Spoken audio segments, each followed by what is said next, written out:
In September 2025, a team of astronomers led by a researcher at the University of Cambridge announced that the James Webb Space Telescope had detected something in the atmosphere of a planet 124 light years away that had never been confidently identified anywhere outside our own solar system before, a molecule that, on Earth, is produced almost exclusively by living organisms. The planet is called K2-18b. The molecule is called dimethyl sulfide, and for a brief, electrifying stretch of time, a significant portion of the scientific world seriously entertained the possibility that humanity might have just detected the first real chemical signature of life beyond Earth, a signal arriving from a world so far away that the light carrying it left its source more than a century before it ever reached Webb's mirror. This is the story of that signal, what Webb actually found, why a molecule most people have never heard of generated this much scientific excitement, and what the planet at the center of this entire story might really be. To understand why this particular detection mattered so much, you first need to understand exactly what K2-18b is, and why it had already become one of the most closely watched exoplanets in the sky well before this specific announcement.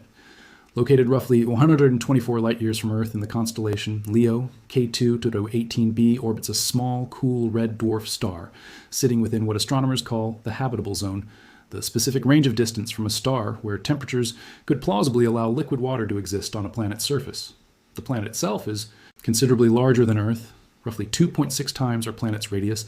and about 8.6 times its mass, placing it in a category of a world with no direct equivalent anywhere in our own solar system. Larger than Earth, but smaller than Neptune, a size range astronomers refer to as a sub-Neptune, a class of planet that turns out to be extremely common throughout the galaxy, despite having no representative example anywhere among the 8 planets orbiting our own sun. Because no planet of this exact size exists in our own solar system for comparison, scientists have had to build entirely new theoretical models to describe what a world like K2-18b might actually look like beneath its atmosphere. One of the most compelling models, developed specifically for sub-Neptune planets sitting in the habitable zone of their star, describes something astronomers have named a Hycean world, a portmanteau combining the words hydrogen and ocean.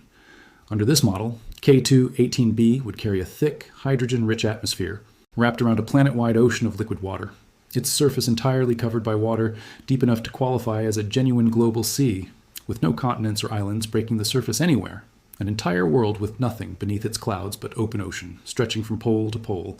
If that model is correct, K2-18b would represent an entirely new category of potentially habitable world, quite different from the rocky, Earth-like planets that most searches for life beyond our solar system have traditionally focused on, and potentially a far more common type of habitable environment throughout the galaxy than small, rocky worlds like our own. Webb had already been studying K2-18b's atmosphere for some time before this specific announcement, and earlier observations had already confirmed the presence of methane and carbon dioxide in its atmosphere, while notably failing to detect ammonia, a specific combination of findings that researchers argued was consistent with exactly the kind of hydrogen-rich atmosphere sitting above a deep water ocean that the Hycean model predicted, since ammonia would be expected to dissolve readily into any ocean present beneath the atmosphere, effectively scrubbing it out of the air above. That earlier work, published in 2023, had already made K2-18b one of the most talked about exoplanets in the search for potentially habitable worlds, generating significant public attention even before anyone had raised the possibility of an actual biosignature detection. But it was the molecule announced in 2025 that took the conversation to an entirely different level, moving the discussion from this planet could plausibly host life to we may have detected a specific chemical trace of life actually being there. Dimethyl sulfide, often abbreviated DMS, is a relatively simple molecule made of carbon, hydrogen, and sulfur. Its structure straightforward enough that chemists have studied it in laboratory settings for well over a century. On Earth, it holds a very specific distinction. It is produced overwhelmingly, almost exclusively, by biological processes, generated primarily by marine phytoplankton and algae as part of their ordinary metabolism, released as these microscopic organisms break down a related sulfur compound inside their own cells, and ultimately released into our planet's atmosphere in large enough quantities that it plays a measurable role in Earth's own climate and cloud formation. Its distinctive smell even recognizable as part of the characteristic scent of the ocean itself, the smell many people associate with a walk along the beach. Very few, if any, known non-biological processes produce DMS in significant quantities anywhere we have looked on Earth or elsewhere, making it one of the molecules astrobiologists have specifically flagged, well before this discovery, as a promising biosignature gas, A chemical fingerprint they, if detected on another world in sufficient quantity, could serve as genuine evidence of biological activity, precisely because life is essentially the only process we know of that reliably produces it in meaningful amounts. The research team, led by astronomer Niku Madhusudan of the University of Cambridge, first reported tentative signs of DMS in K2-18b's atmosphere using Webb's near-infrared spectrograph in 2023, a finding cautious enough at the time that it generated interest among specialists without triggering widespread public excitement, since the statistical confidence behind that initial hint fell well short of anything resembling a confirmed detection. Then, in April 2025, using Webb's mid-infrared instrument to gather additional independent data at different wavelengths than the earlier observation had covered, the same team reported a stronger detection of DMS, potentially alongside a closely related molecule called dimethyl disulfide, or DMDS, describing the combined signal as reaching a statistical significance level the team characterized as approaching, though not yet fully meeting,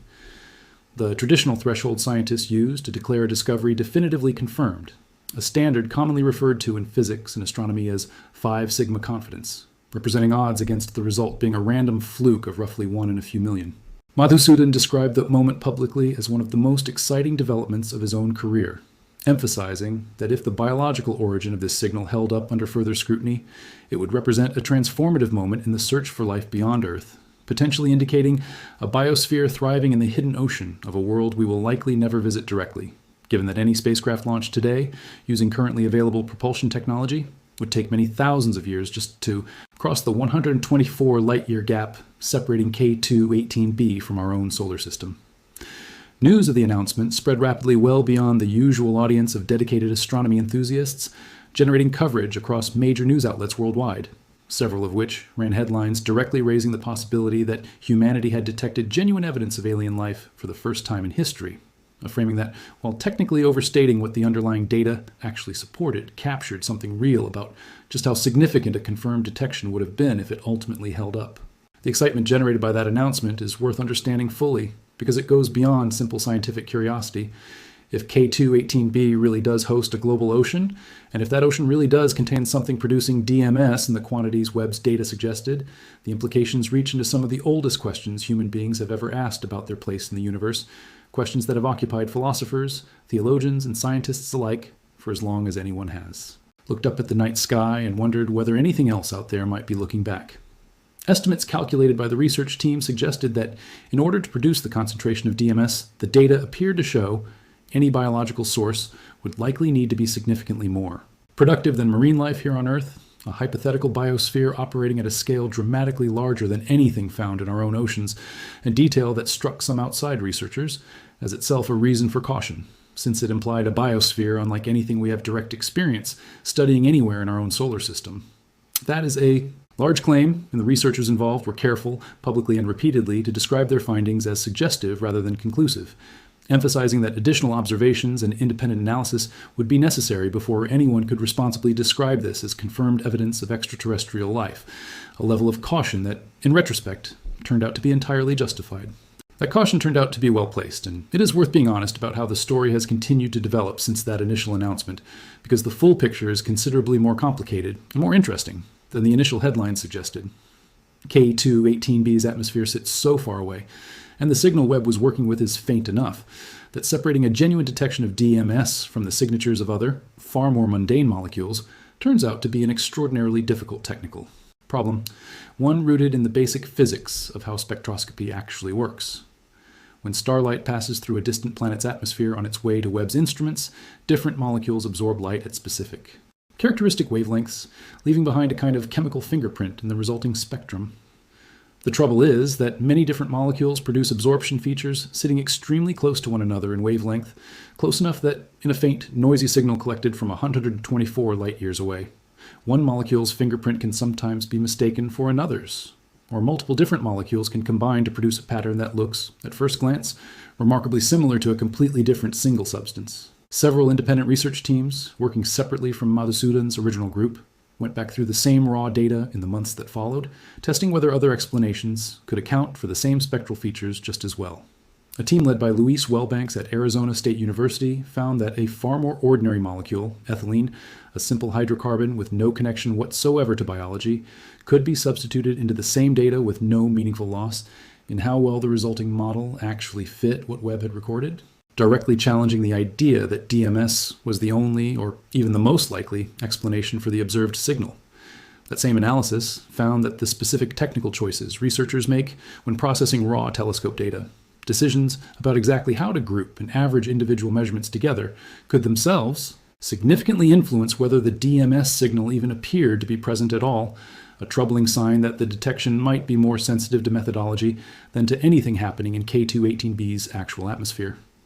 A separate study published in October 2025 in the Astronomical Journal, led by researchers including Kevin Stevenson, combined observations from all of Webb's relevant instruments together,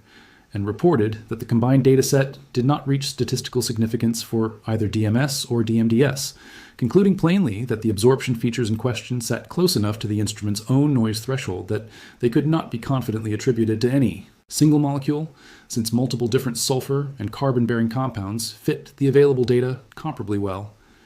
Yet another independent reanalysis reached a similar conclusion, confirming the earlier detections of methane and carbon dioxide with confidence, while finding no statistically significant evidence for either proposed biosignature gas anywhere in the combined dataset. A large survey of professional astrobiologists conducted afterward, published in the journal Nature Astronomy, found that only a small fraction, somewhere around 6.5% of respondents, agreed that scientists had probably detected evidence of extraterrestrial life on K2-18b, a clear, quantifiable signal that the broader scientific community remained far more cautious than the most exciting early headlines had suggested, even among the specific group of researchers whose entire careers are built around searching for exactly this kind of evidence. Then, in July 2025, a NASA-led analysis added yet another layer to the story, an independent reanalysis that confirmed K2-18b's water-rich complex atmosphere while explicitly finding no conclusive evidence for DMS at all, a study its own authors described as underscoring just how genuinely difficult interpreting signals like this one actually is, even with some of the best available data and some of the most sophisticated analytical tools currently in use anywhere in the field. None of that makes the original signal meaningless, and it would be a mistake to treat this story as a simple case of an exciting claim being flatly disproven. What actually happened is closer to science, working exactly as it is supposed to. A genuinely intriguing signal detected by one of the most sensitive instruments ever built, subjected to exactly the kind of rigorous, independent scrutiny that any claim this significant absolutely requires before it can be taken as established fact. This is not a story of failure. It is a story of the scientific process functioning correctly in full public view, at a scale and a speed that would have been unimaginable in earlier eras of astronomy, when a claim this significant might have taken years rather than months to receive this level of independent testing and challenge.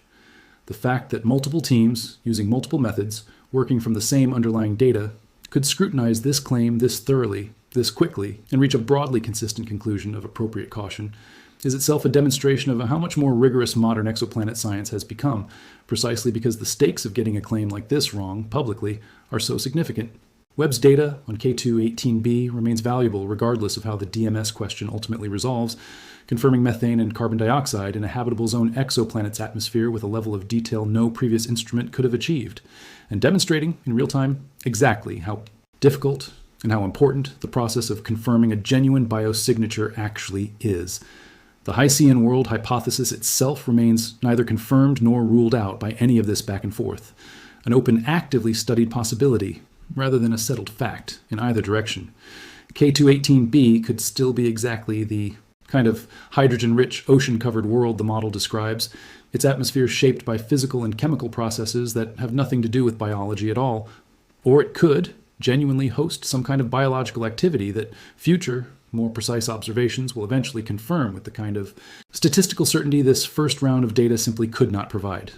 Both possibilities remain squarely on the table, and untangling which one is actually correct will likely require years of additional observation, using not just Webb, but potentially future telescopes purpose-built for exactly this kind of extremely precise atmospheric characterization. K2-18b remains one of the most closely watched exoplanets in the sky,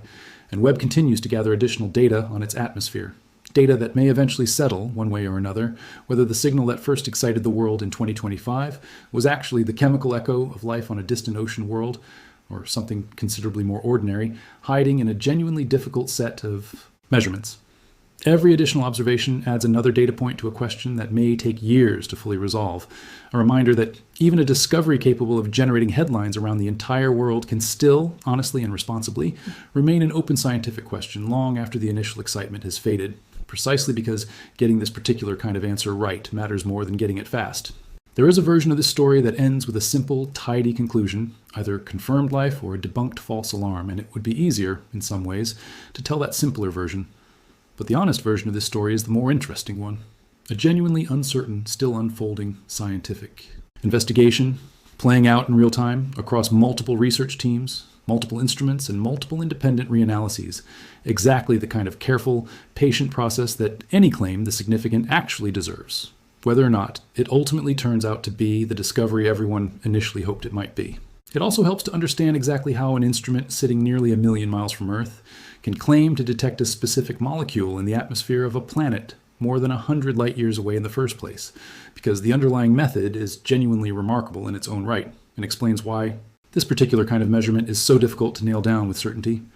Webb does not observe K218b's atmosphere directly the way a camera might photograph clouds on a nearby planet. Instead, it waits for the planet to pass directly in front of its host star, from Webb's specific vantage point, an alignment astronomers call a transit. As starlight passes through the thin sliver of the planet's atmosphere during that transit, specific wavelengths get absorbed by whatever molecules happen to be present, leaving faint, characteristic gaps in the spectrum of light that ultimately reaches Webb's instruments. By comparing the star's light with and without the planet's atmosphere in the way, astronomers can reconstruct a rough chemical profile of an atmosphere they will, in all likelihood, never observe by any other means. It is an extraordinarily indirect way of doing chemistry, extracting a molecular fingerprint from starlight that has already traveled for over a century, filtered through an atmosphere thinner than a fingernail relative to the entire bulk of the planet. And it speaks to just how sensitive Webb's instruments actually are that this technique works at all, let alone well enough to spark a genuine scientific controversy over exactly which molecule is responsible for a specific dip in that spectrum. If this is the kind of story you want more of, subscribe and let me know in the comments whether you think there's life hiding in the oceans of K218b